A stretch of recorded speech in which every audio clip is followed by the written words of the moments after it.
Ayan, gawin yung kagaya sa bahay. Ayan yung mga prices. So, ayan. Ayan. Tapos yung black nila dito, itong dalawa. Ayan. Tapos yung mga prices is iba-iba bawat parts nung shower. So, iba din yung... Anong tawag mo dito, sir? Two faucet. Two-way faucet. Ayan. Tapos dito naman, ito yung para mga square type na mga shower head. Ayan yung mga price. Ayan. Tapos, ayan. Diba? Ang extravagant. Ang ganda.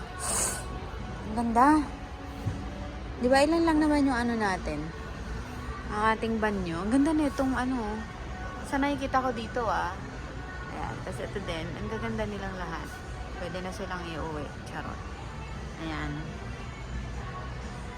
Tapos ayan. Ay, ito may pabiday na oh.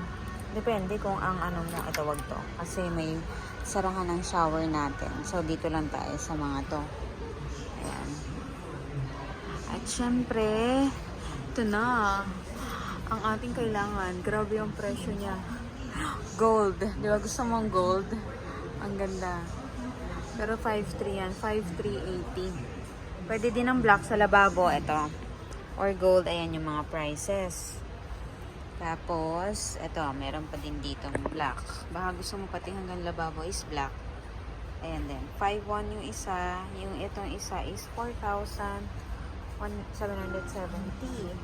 Tapos meron din dito may mga kanto. Ayan.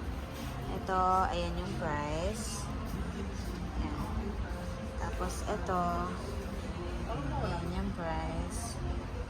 Tapos ito, ayan yung price. Tapos yung iba, meron naman itong shower na to is parang ikakabit, nakatago sa pader yung kanyang mga tubo. Ayan. So, ayun.